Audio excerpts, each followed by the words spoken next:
Mesdames, Mesdemoiselles, Messieurs, ravi de vous retrouver pour cette nouvelle édition du journal sur Eden TV. À la une donc de cette édition, l'Association des femmes avocates du Bénin a un nouveau bureau directeur. La passation de charge entre l'ancien bureau et le nouveau a eu lieu vendredi au tribunal de première instance de Cotonou. Vous en saurez plus dans un court instant. Célébration ce samedi de la journée mondiale de la propriété intellectuelle sous la houlette du ministère de l'Industrie et du Commerce. Investisseurs, chercheurs et responsables d'entreprises ont échangé autour d'une activité dénommée Plateau de l'inventeur. Et puis, hors du Bénin, en République démocratique du Congo, des milliers de personnes ont manifesté pour marquer les 90 jours d'occupation de Goma par les rebelles du M23. Ils ont appelé à mettre fin à la guerre.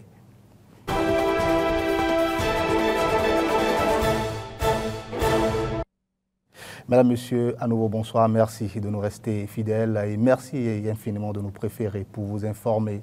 Je vous l'annonçais en titre, les membres de l'Association des femmes avocates du Bénin ont renouvelé le bureau de leur creuset. La cérémonie de passation de charge s'est déroulée ce vendredi au tribunal de première instance de Cotonou. Suivez le compte-rendu de Mori Agua. Je quitte la fonction de présidente AFA avec la satisfaction d'avoir fait de mon mieux, mais nul n'est parfait. Et la nouvelle équipe portera le flambeau au-delà de nos espérances. Maître Nadine Dossou-Sakbonou passe le témoin à Maître Claire Lise Harry-Henry, qui prend désormais les rênes du bureau de l'Association des femmes avocates du Bénin, AFAB. Dans son discours, la présidente sortante a d'abord rendu hommage aux femmes avocates du Bénin, dont la volonté et la détermination ont abouti à la création en 2013 de l'Association des femmes avocates du Bénin. Après avoir rappelé les objectifs de AFAB et remercié les partenaires, Maître Dossou-Sakbonou a insisté sur ce qu'il convient de retenir comme bilan de l'association et les actions menées par le bureau sortant.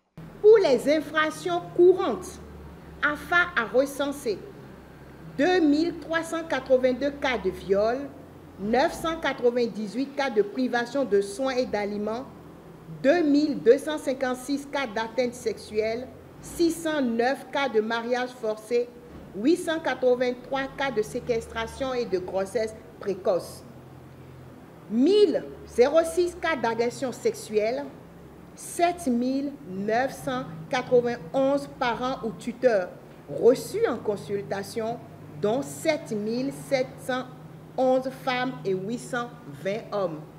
Ces données témoignent de l'impact significatif de l'engagement consistant des femmes avocates du Bénin dans la protection des droits et du bien-être des femmes et des enfants au Bénin. Maître Claire Lise Harry-Henry, consciente des défis qui attendent le bureau entrant sur les 3 prochaines années, s'est engagée au nom de son bureau à continuer sur les mêmes lancées afin de maintenir le cap. AFAB est une association professionnelle dont les membres mettent leurs compétences professionnelles au service des enfants et des femmes qui n'ont pas les moyens de s'offrir les services d'un avocat. Elles le font à travers l'assistance judiciaire aux enfants victimes de violences et aussi aux enfants qui se retrouvent face à la justice, c'est-à-dire les enfants qui sont poursuivis pour avoir commis des infractions. Les membres AFAB donnent aussi une assistance juridique et judiciaire aux femmes victimes de violences en général, notamment les violences basées sur le genre. C'est ce que le nouveau bureau que je dirigerai continuera de faire et nous sommes confiantes que toutes nos consoeurs restent déterminées pour poursuivre cette noble mission avec nous. Nous ne cesserons de remercier l'UNICEF, l'ambassade de la Chine et tous ceux qui nous soutiennent de diverses manières. La nouvelle présidente a procédé ensuite à la présentation de tous les membres du nouveau bureau de la FAB avant d'annoncer que Maître Nadine Dossou-Sakbonou devient ainsi la 2e présidente d'honneur de l'association. Pour finir, un hommage a été rendu à la première présidente d'honneur en la personne de Maître Alessandrine Saizonou Bédié. Le parti politique Renaissance nationale de la ministre conseillère à la Santé, Claudine Afiavi-Prudencio, a inauguré ce samedi son siège national. Érigé à Denkoubé, dans la commune d'Abomey-Calavi, l'édifice est le symbole de l'engagement renouvelé du parti pour le progrès et l'unité du Bénin. Clémence Tonoucoin. Érigé au cœur du quartier d'Ekoumbé dans la commune d'Abomey-Calavi, le joyau inauguré abrite désormais les bureaux du parti Renaissance nationale RN. Ce nouveau siège, tout neuf, moderne et fonctionnel, a été officiellement présenté aux membres et sympathisants de cette formation politique. Il servira de centre névralgique pour les activités du parti. L'inauguration de ce bâtiment marque le début d'une nouvelle ère pour le parti. Ce siège que nous inaugurons aujourd'hui n'est pas une arrivée, c'est un départ. Un point d'élan vers de nouvelles conquêtes de l'esprit et de l'action. Un lieu où la réflexion se forge, où le débat s'enracine, où l'action mûrit. En inaugurant ce siège, nous ne posons pas simplement une pierre supplémentaire dans l'édifice partisan. Nous écrivons une page neuve dans le livre d'espérance de notre pays. Un parti politique vaut par un certain nombre de caractéristiques et l'une d'entre elles, c'est un siège national. Un parti politique, en l'absence d'une adresse, pourrait perdre de la considération et voir son action fort limitée. C'est fort de cela que la présidente du parti RN a décidé d'offrir à ses militants un lieu d'échange et d'organisation de travail. Ce bâtiment est notre maison commune, notre creuset d'idées, notre agora de civisme et de fraternité. Il incarne une volonté claire, servir sans compromission, œuvrer sans faiblesse, penser et agir avec rigueur, loyauté et conviction. Ici s'élèvera une génération de citoyens instruits, exigeants, respectueux. Ici naîtra l'élite républicaine de demain. À travers une communication inaugurale, le premier vice-président du parti a présenté l'historique du parti Renaissance nationale. Dans son discours, le numéro 1 du parti est également revenu sur les motivations de la création du parti. Le parti Renaissance nationale n'est pas né d'une humeur passagère. Il est né d'une nécessité intérieure, celle d'offrir à notre nation une voie claire, exigeante, fidèle aux principes républicains et audacieuse face aux défis de demain.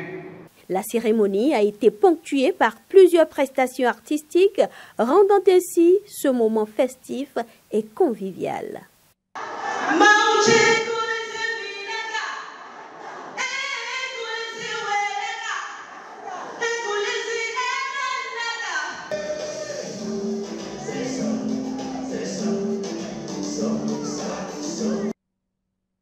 La communauté internationale a célébré ce samedi 26 avril la journée mondiale de la propriété intellectuelle.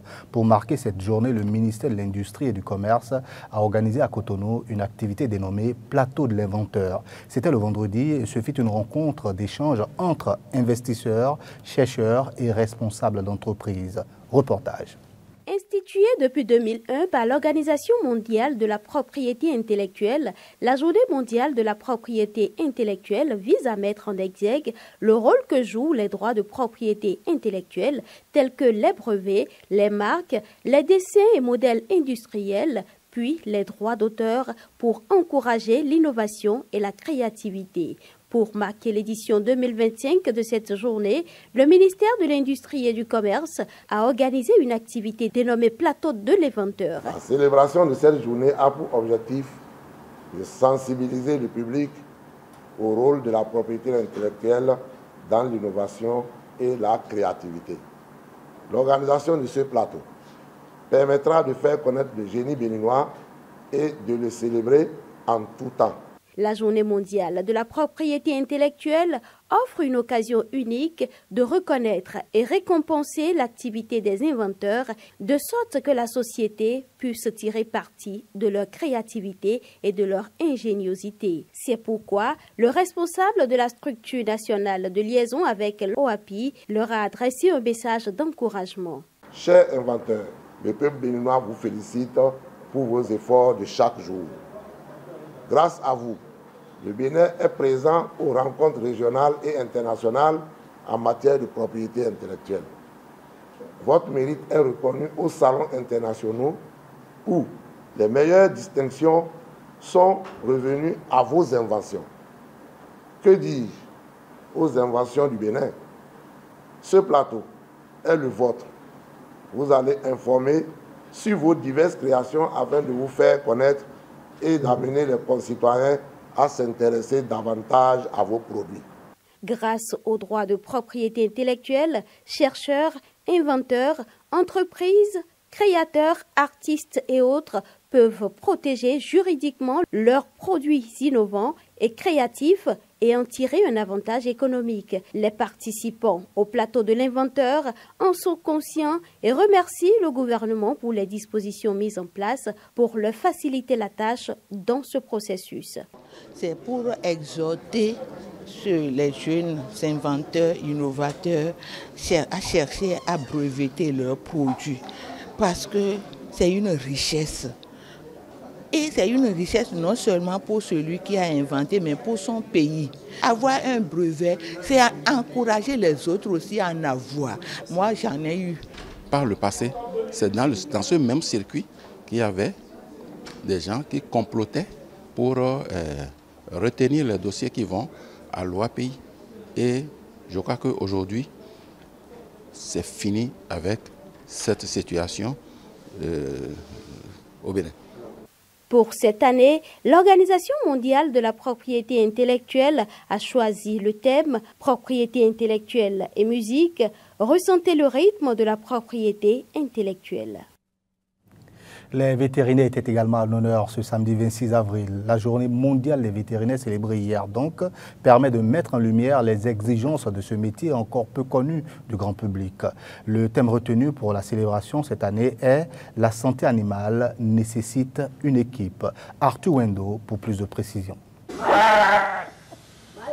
Ce 26 avril, le monde entier rend hommage à ces professionnels de l'ombre, les vétérinaires. Être un vétérinaire, c'est exercer une profession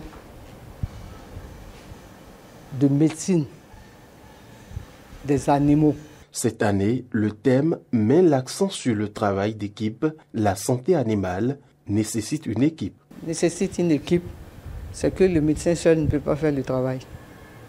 Il a besoin d'un technicien, des infirmiers et puis des médecins au niveau des hommes. Au niveau de l'environnement aussi, les hommes de l'environnement, les médecins, les hommes de la santé humaine et les hommes de la santé animale. Cette journée est importante selon la spécialiste car les médecins vétérinaires jouent aussi un rôle clé dans la santé publique en surveillant les zoonoses, ces maladies transmissibles de l'animal à l'homme. C'est vraiment opportun d'avoir une pareille journée pour au moins faire connaître ce que c'est que le vétérinaire, rappeler ce que c'est que le vétérinaire à l'humanité. Quand on parle de zoonose, c'est des maladies transmises par les animaux à l'homme. Donc, le rôle primordial du vétérinaire, c'est de prévenir ces maladies au niveau des animaux pour que les hommes ne soient pas infectés. Derrière chaque animal en bonne santé, il y a bien plus qu'un vétérinaire confronté souvent à des difficultés. Il y a d'abord la méconnaissance de la société. La méconnaissance de la société, l'ignorance, la non-information de la société. La population ne connaît pas bien les vétérinaires. Ils ne savent pas trop le rôle du vétérinaire. Ce 26 avril, au-delà de la reconnaissance, c'est un appel à renforcer les liens, à valoriser chaque maillon de cette chaîne. Car oui, la santé animale, c'est l'affaire de toute une équipe et au final, c'est l'affaire de tous. Cap à présent sur la République démocratique du Congo pour la page internationale de cette édition. Des milliers d'habitants de Butembo au Nord Kivu ont défilé ce samedi dans les rues réclamant la fin de la guerre qui ravage l'Est de la RDC. Cette manifestation a été organisée par des associations de la société civile. Voici le reportage de nos confrères d'Africa News. Dans un élan de solidarité et d'espoir, des milliers d'habitants de Butembo, au Nord Kivu, ont défilé ce samedi dans les rues, réclamant la fin de la guerre qui ravage l'Est de la RDC. Ce rassemblement organisé par des organisations de la société civile marque les 90 jours d'occupation de Goma par les rebelles du M23. On est venu marcher pour que le dirigeant nous aide à ce que le M23 quitte Goma pour que nous puissions rentrer chez nous. Que les dirigeants du pays parlent entre eux pour faire sortir le M23 afin que nous puissions rentrer. Les manifestants brandissant des pancartes appelant à la paix et chantant des slogans pour l'unité nationale expriment leur soutien à l'accord de principe récemment signé entre Kinshasa et Kigali. Cet accord censé ouvrir une voie vers une désescalade du conflit nourrit peu d'espoir chez les habitants de Butembo. Le résultat, c'est la paix. Que ce soit par négociation, que ce soit par des accords, que ce soit par la guerre. Nous voulons la paix. Mais on ne voulait pas revenir à la case de départ avec des mixages, avec des brassages. La manifestation qui s'est déroulée dans le calme sous la surveillance discrète des forces de sécurité locales a donné lieu à la lecture d'un mémorandum. Ce document appelle au respect de l'accord et à la libération rapide des territoires occupés.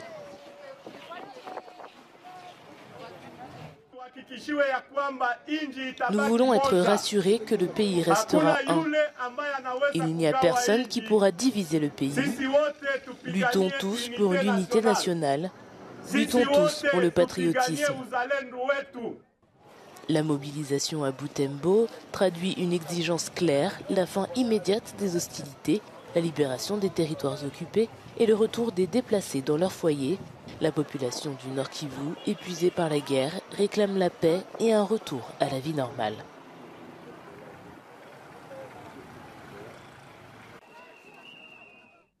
Voilà, c'est sur cet appel à la paix à l'Est de la République démocratique du Congo que nous mettons fin à cette édition.